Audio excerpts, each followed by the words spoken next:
ទីក្រុងដែលមានអាគារខ្ពស់ៗច្រើនជាងគេនៅលើពិភពលោកគឺបានទៅលើទីក្រុងហុងកុងនេះឯងបងប្អូនទីក្រុងដ៏ទំនើបស៊ីវិល័យមួយនេះហើយដែលបងប្អូនតែងតែឃើញនៅក្នុងរឿងភាពយន្ត TVB បងប្អូនជាទីក្រុងដែលសម្បូរទៅដោយតារាល្បីៗស្រីស្អាតប្រុសសង្ហាច្រើនមែនតើបានទៅឃើញកាលណារំភើបខ្លាំងហ្មងបងប្អូនហើយបើថាមិនជឿទេបងប្អូនសួរតែអ្នកដែលគេធ្លាប់ទៅហុងកុងទៅដឹងហើយឥឡូវនេះគឺមានការ trending ខ្លាំងមែនតើនៅក្នុងបណ្ដាញសង្គមជាពិសេសកន្លែងល្បីៗនៅក្នុងទីក្រុងហុងកុងបងប្អូនសម្បូរមែនតើសូម្បីតែតាក់ស៊ីក្រហមនេះហើយនឹងឡានក្រុង2ជាន់នេះបងប្អូននៅហុងកុងល្បីមែនតើល្បីតាំងពីជំនាន់មុន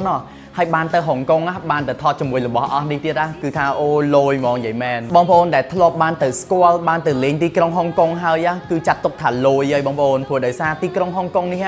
របស់របរការហូបចុកការស្នាក់នៅគឺថ្លៃមែនតើអញ្ចឹងបើថាចង់ទៅលេងហុងកុងហើយរៀបចំគម្រោងចាយវាអត់បានត្រឹមត្រូវទេគឺថាដឹងតែអស់ច្រើនហ្មងចុះបើថាអត់ចង់អស់ច្រើនទៅជាមួយ World Pop បងប្អូនបានទៅស្គាល់ទាំងទីក្រុងហុងកុងចូល Disneyland នៅហុងកុងស្នាក់នៅទីក្រុងហុងកុងនិយាយទៅគ្រប់យ៉ាងគឺនៅលើ World Pop ទាំងអស់ហើយបានទៅស្គាល់ទាំងម៉ាកាវសិនចិននិងជូហៃទៀតសុទ្ធតែជាទីក្រុងកំពូលល្បីៗនៅចិនហើយអញ្ចឹងទៅដើរលេង6ថ្ងៃនៅហុងកុងម៉ាកាវសិនចិននិងជូហៃនេះបើសិនជាបងប្អូនចាប់អារម្មណ៍អាច call មកសាកសួរព័ត៌មានលម្អិតជាមួយនឹងក្រុមការងារ World Pop យើងបានណា